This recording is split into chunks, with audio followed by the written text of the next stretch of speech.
exactly how I reacted when I first heard. Dad didn't even meet Meg Smith until after he and Ma were married. I know that.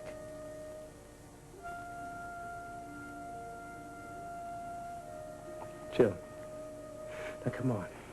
Dad didn't do that. He couldn't. After he'd been married to Ma, Frank, he didn't go and have... I don't know how it happened, but I know that it is the truth. I don't believe it. It didn't happen. There's no way it could have happened. Frank, I wouldn't come and tell you something like this if I wasn't sure. Where'd you get that idea? Meg's sister, Ethel, she told me.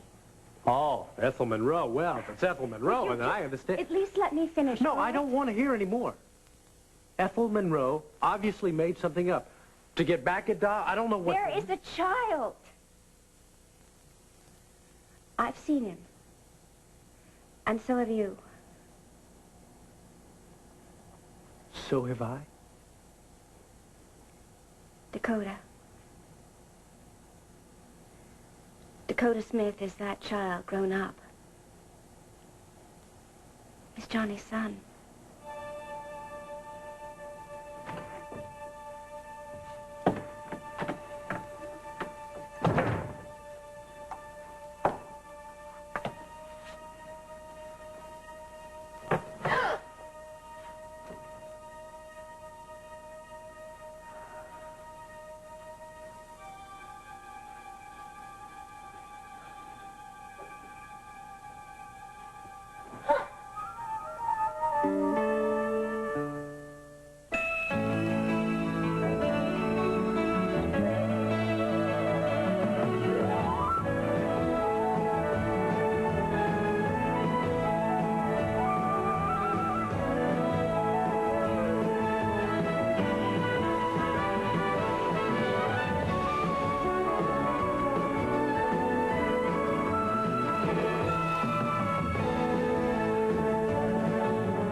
Maybe I am a little on edge.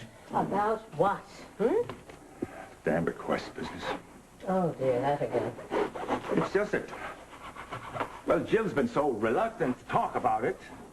I thought maybe she might have said something to Bess, which is why I'm going over to talk to Bess. Well, I should hope not. After all, she is your private legal counsel. No, It's not my privacy I'm worried about. I want some peace of mind.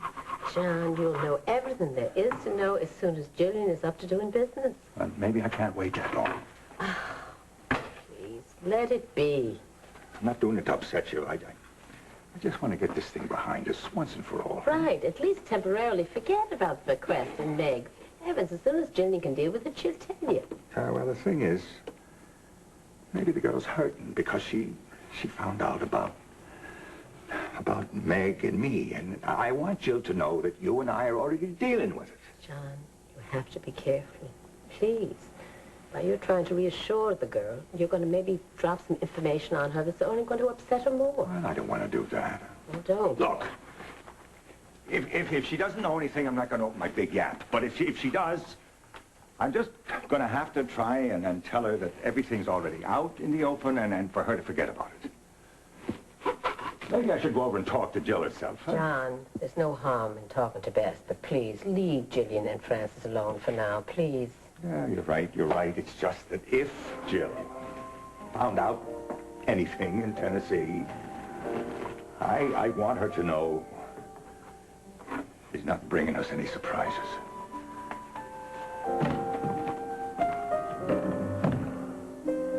It's just a picture? Meg had other mementos. So, Meg had mementos of the Ryan family. So she was hung up on DOS. So what? That doesn't mean anything. Would you just look at this? Maybe it'll make it real for you. I'll tell you what's real for me. The man that raised me with love, with integrity, with principles, that man is real to me. That man is my father. Johnny is all those things, and he is more. But it doesn't mean that he couldn't make a mistake. Meg's using his name on this does not make it true. Maybe it was some kind of wish fulfillment on her part, some kind of fantasy in her head that she used his name. Frank, I know Dakota. It all fits. It all makes sense. And we have to face this so that we can help Maeve and Johnny do the same. Tell you what I'm going to do is take this paper. We're going to forget about this paper. It's worthless. It's useless. It means nothing. It wouldn't stand up in a court of law, and you know it as well as Frank, I... we are not in a court of law. This is happening to us. This is happening to our family. Listen, I don't have enough facts even to represent a client in a case like Nobody this. is on trial here. You can't use logic to wish away a person that we've all seen. All right. So this guy Dakota exists. So what? So maybe his mother is Meg Smith. So what? But Da is not his father. It's true, Frank. I know in my heart it's true.